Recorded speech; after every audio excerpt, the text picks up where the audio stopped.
been tied closely to the suspension line, snagging the fish right behind the gills, mouths sucking on the mesh.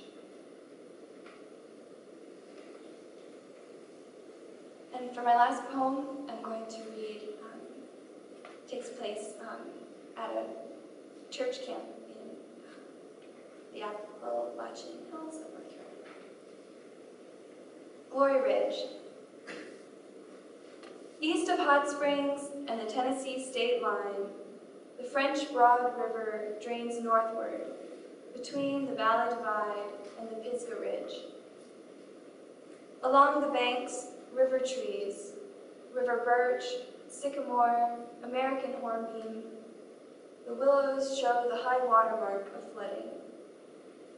I can't make out the swallow species, their shallow semicircle loops above the water from the lookout.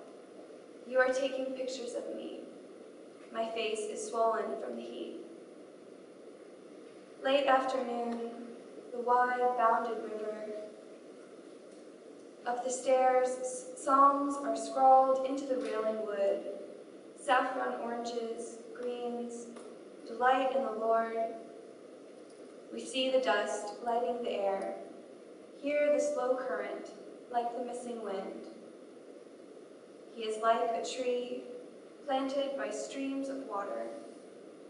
Whatever he does prospers. Thank you.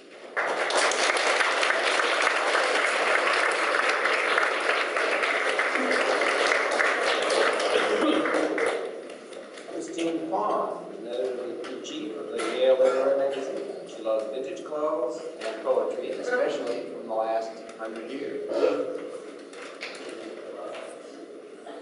Hi guys. What? Okay. No longer a joke poem. One. A room with posters of Al Pacino for walls in a crack house. Between bouts of beauty, I stopped in, and later I watched the man's face as I emptied out his white tote bag onto the ice, while windows lit up with curiosity. I stayed up all night in the hospital hallway on a stretcher. In the morning, my parents came. I loved 4 or 5 men when I was young and when I was older. 2. 8 a.m. to 8 p.m., Joseph Cornell sits on the corner of his mother's hospital, shifting his weight very carefully. He unfolds the table. He takes out some crystals, glue, and a hand-glossed cedar box. He appoints 3 whole days to shaving the crystal into perfect ice squares. 3. One giant tear drops from my ceiling, blesses my head. I keep a bucket by my bed. It is a man's tears, and I am happy to receive them.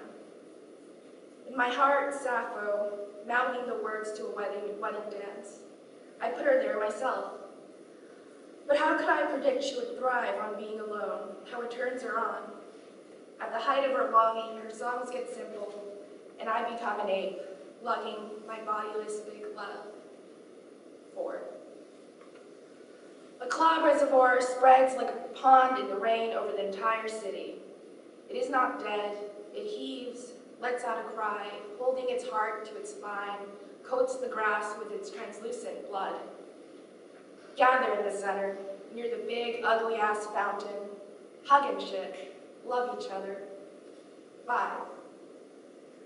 A ham braised and misting on the table, Joseph polishes a tiny sponge gun and ties a string around it.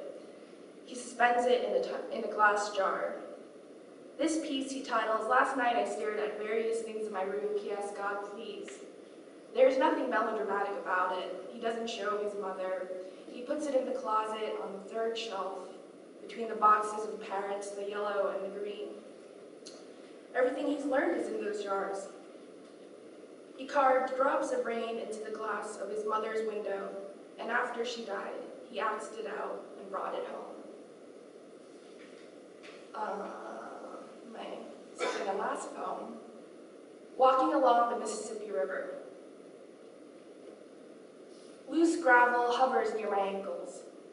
I see people moving in the tall white grass around us. You light a cigarette, collect the smoke in your hat, cut by sunlight, looking thin. Then, lying on the grass like a pharaoh, arms crossed, feet pointing straight up, and pointing to a scarecrow in the wind in the vista, bareheaded and sedate, I say, I want to walk there. You don't see it, too. The wind moves down the road. I see it lifting dirt a mile down. Once you understand something, it is broken into thoughts, isn't it? In the distance now, a city clumps against the sprawl.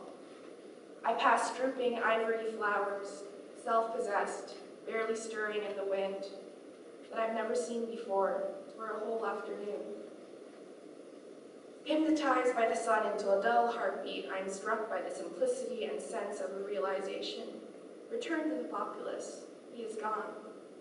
The farther I walk from the gulf, the whirring becomes louder, like a conch, its soft flesh vanishing in the perfectly unsuckered husk.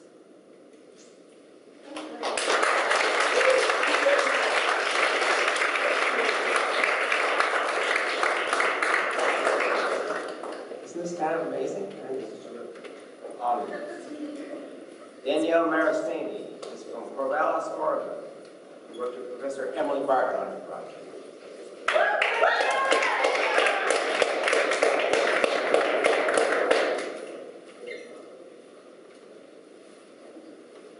So this is a story about a girl who sees goblins, but I'm just going to read through the beginning so there are no goblins.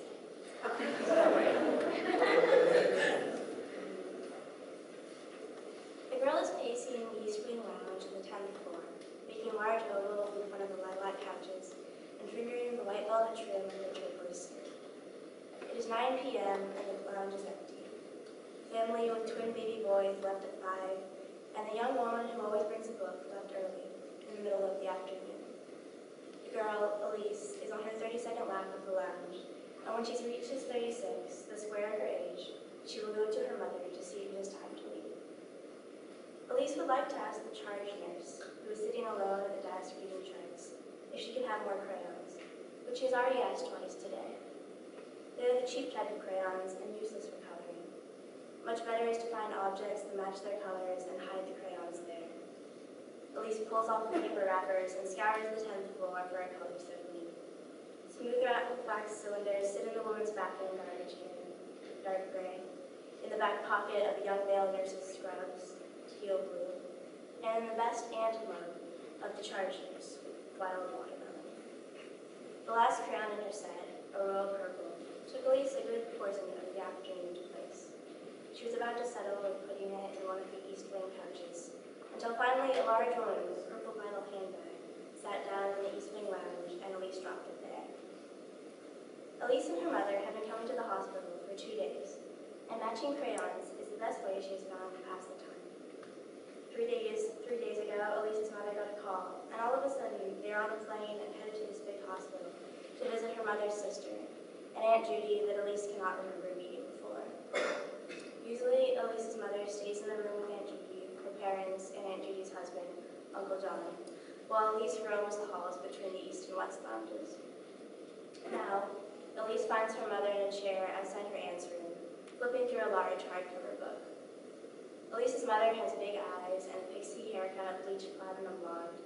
She was a model before Elise was born. She's wearing a plaid jumper, red tights, and white kid sneakers, and her left wrist makes a crisp quarter circle as she turns each page. Elise puts her hands behind her back and leans against the wall. This is her favorite game. Her mother does not model anymore, and now she checks out fashion books, the ones with big glossy pictures and very little font from the public library.